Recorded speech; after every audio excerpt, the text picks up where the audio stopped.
Finance sector का एक quality share attractive valuation पर अपने ऑल टाइम हाई से 25% डिस्काउंट प्राइस पे ट्रेड कर रहा है। हम बात कर रहे हैं मुथूट फाइनेंस के बारे में। हम रिव्यू करते हैं इसका technically point of view, fundamentally point of view और इसके ओवरऑल आउटलुक पे बात करते हैं।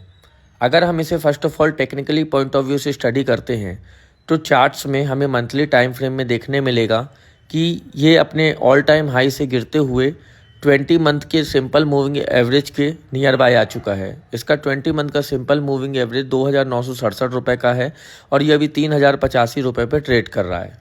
अगर हम इसे अलग अलग टाइम फ्रेम पे एनालाइज करते हैं कि जैसे हम अगर इसे वीकली टाइम फ्रेम पे अगर एनालाइज करते हैं तो हमें देखने मिलेगा कि ये 20 वीक्स और 50 वीक्स के जो सिंपल मूविंग एवरेज है उसके नीचे ट्रेड कर रहा है। अगर हम इसे डेली टाइम फ्रेम पे एनालाइज करते हैं तो ये डेली टाइम फ्रेम पे 20 डेज़ और 50 डेज़ के जो सिंपल मूविंग एवरेज है उसके ऊपर जाके ट्रेड कर रहा है। अब हम इसका fundamentally point of view study करते हैं। फंडामेंटली पॉइंट ऑफ व्यू से स्टडी करने पे हम देखते हैं कि शेयर का जो पी रेशियो है वो 10.89 है और सेक्टर का पी 26.81 है और ईपीएस 283 रुपीज़ का चल रहा है। बुक वैल्यू 1,045 रुपये की है और 2.96 के मल्टीपल्स पे ये ट्रेड कर रहा है। अगर हम इसके पीयर्स कंपनीज की बात करें तो फाइनेंस सेक्टर की ये एक टॉप बिग कंपनीज में से एक है।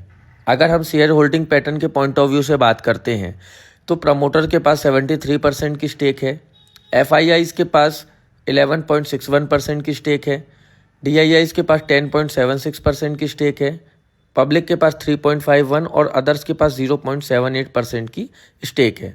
तो अगर हम इसके ओवरऑल आउटलुक पे बात करते हैं तो ये ऑल टाइम हाई से अराउंड 25% डिस्काउंट प्राइस पे ट्रेड कर रहा है और ये सही लेवल्स है कि अगर हमें इसमें फ्रेश एंट्री करना है तो फ्रेश एंट्री के लेवल रहेंगे 3,000 रुपये से लेके 3100 रुपये के और आने वाले समय में हमें इसमें 3400 रुपये से लेके 3600 रुपये के लेवल्स देखने मिलेंगे।